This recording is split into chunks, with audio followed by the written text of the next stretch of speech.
The International Panel on Climate Change, or IPCC, has come out with its bleakest new report yet. And basically, we're all screwed. You can all go home. We're all screwed. And that's it. No, okay. So it's not good, though. It's pretty bad. How bad? Well, the new report warns that we will likely miss our goals for reducing the eventual rise in temperature. Temperatures are likely to rise by more than 1.5 degrees Celsius, bringing extreme weather. And of course, it adds that the changes are now both inevitable and irreversible. So, to get into more details from the 3,000 plus page report from 234 scientists, said that warming is already accelerating sea level rise, shrinking ice, and worsening extremes such as heat waves, droughts, floods, and storms. Tropical cyclones, as a result, are getting stronger and wetter, while Arctic sea ice is dwindling in the summer and permafrost is thawing. All of these trends will get worse, according to the report. Now, permafrost, that's a double whammy right there. For one, ancient viruses. Are you ready for those? Are you ready for the ancient viruses frozen in the ice to come out to play? That's what's going to happen.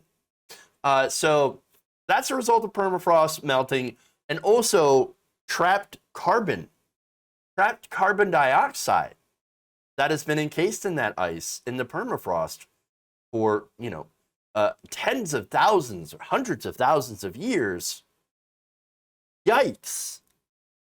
So we are going to end up with more pandemics from the ancient bacteria and viruses, food disruption, loss of coastline from sea level rise. And so all of these things, which are just, they're not good. They're very, very bad. Let's just put that into perspective here. It's really bad. And yes, it was all preventable. However, now at this point, it is no longer preventable. Now, the only thing that we can do is to mitigate the worst, mitigate it from getting even worse, because we are in for some real big, nasty changes. Not good. Not good.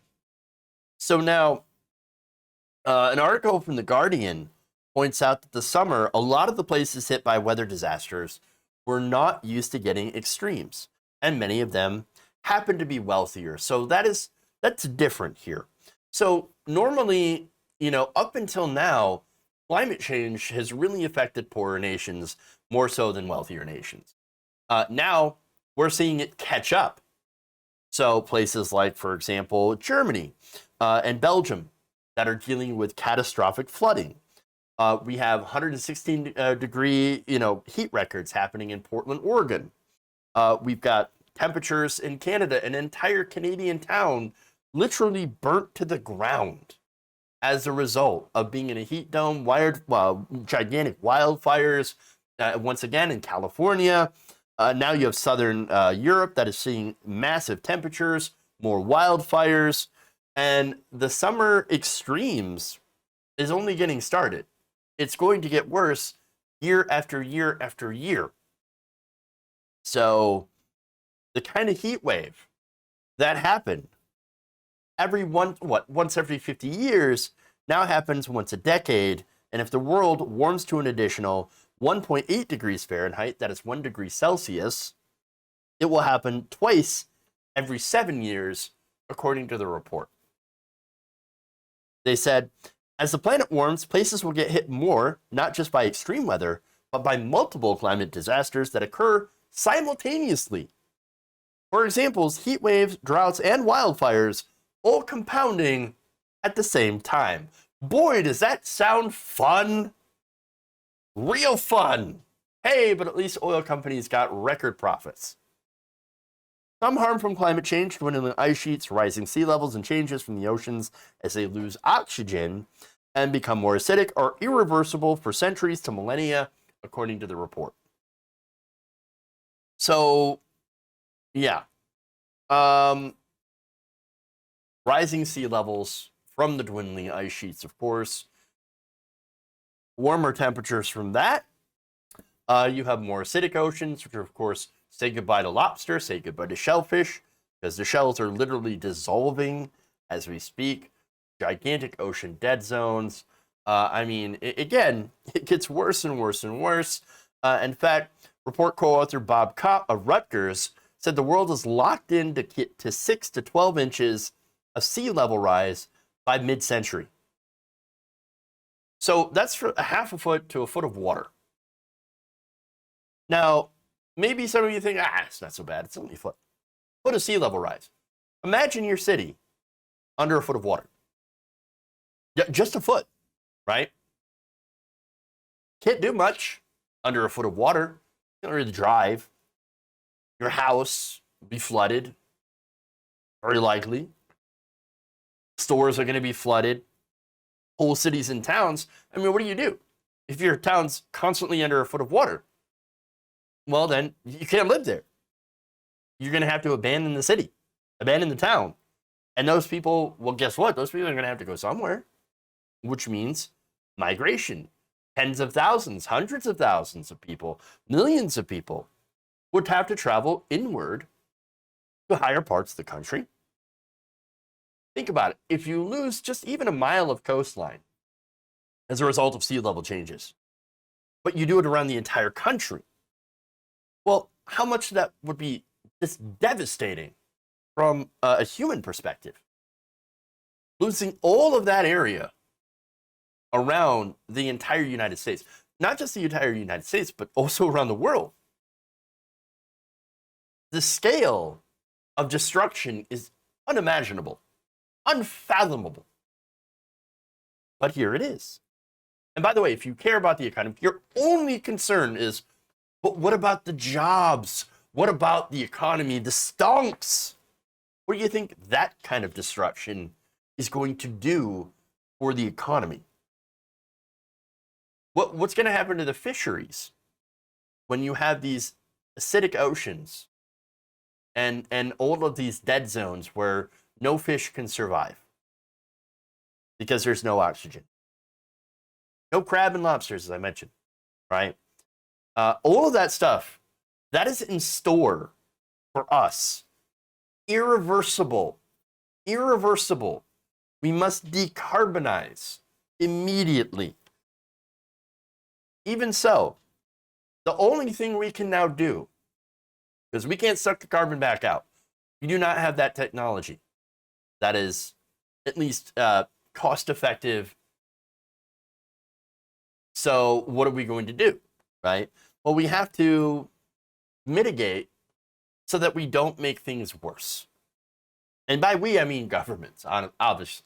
Honestly, this shouldn't fall on the regular average person, regular average human being. It is not the responsibility of just one person. This has to be a government. This has to be the world coming together and working together in order to solve this crisis. Okay. Only, by the way, the report notes that only rapid and drastic reductions in greenhouse gases in this decade can prevent climate breakdown, with every fraction of a degree of further heating likely to compound accelerating effects. World leaders at the stark findings must force new policy measures as a matter of urgency to shift the global economy to a low-carbon footing. Governments from 197 countries will meet this November in Glasgow for vital UN climate talks called COP26. Each nation is asked to come to COP26 with fresh plans to reduce greenhouse gas emissions to a level that will limit global heating to no more than 1.5 C above pre-industrial levels. The ambition of the Paris Climate Agreement and the goal of the IPCC emphasized was still possible, but only just. Antonio Guterres, the UN Secretary General, had this warning, saying, quote, "This report is a code red for humanity. The alarm bells are deafening, and the evidence is irrefutable. Greenhouse gas emissions from fossil fuel burning, the deforestation are choking our planet, putting billions of people at immediate risk." He also called for a reduction or an end to coal plants and a new fossil fuel exploration and development. and for governments, investors, and businesses to pour all efforts into a low carbon future. This report must sound a death knell for coal and fossil fuels before they destroy our planet.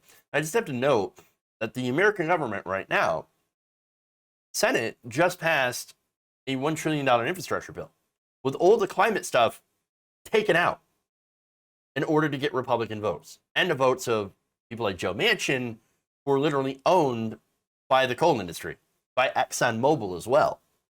You had an Exxon lobbyist getting caught on camera saying, yeah, we pretty much tell Manchin and Sinema what to do. I call their office. I have a great relationship with them.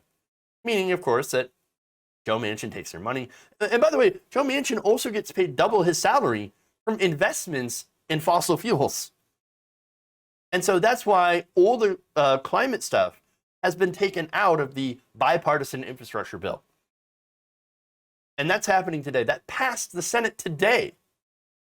And yet, this report is incredibly dire and says that we have to completely decarbonize as soon as we're able to, as soon as we can, in order to mitigate the worst.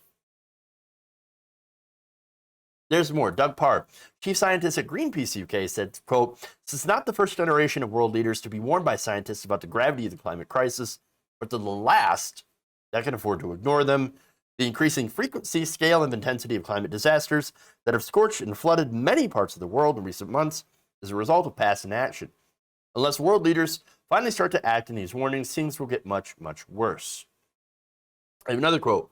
Stephen Cornelius, chief advisor on climate change at WWF, not the wrestling, the World Wildlife Fund or Federation, I believe, said, "This is a stark assessment of the frightening future that awaits us if we fail to act. With the world on the brink of irreversible harm, every fraction of a degree of warming matters. Limit the dangers." So, one more here. Ed Hawkins, a professor at climate science at the University of Reading and a lead author for the IPCC, said, "We are already experiencing climate change, including more frequent and extreme weather events. And many of these impacts, there is no going back." And I say that by saying, or by adding, there is no planet B. I'm sorry, Jeff Bezos and Elon Musk aren't going to take us in their dick-shaped rockets, okay? We don't have anywhere else to go. Meaning we have to do something. The government has to do something. 70%, yes, 70%, 71%, well, all emissions are caused just by 100 corporations. This is a problem good policy and investment can fix. But why aren't we fixing it? Money in politics. There's too much private, corporate money tied up in our political system. These people in Congress that are paid off, that get campaign donations, and you can openly look up who is getting these donations and from where, from what corporations. They are the ones that would rather put their re-election campaigns and continue to receive this corporate money from lobbyists than do something drastic in order to save the environment, save us, our civilization. It is the greed. We have got to get that greed, that money, that perverse incentive to act against the best interests of everyone out of our political system. If we don't, then we're going to do almost nothing. Pretty close to nothing as the world continues to burn. Not good. If you enjoyed this video, please give us a like and share with your friends. You can subscribe and help out the channel by becoming a patron. It's patreon.com/Jeff Waldorf, or you can become a channel member as well by hitting the join button below.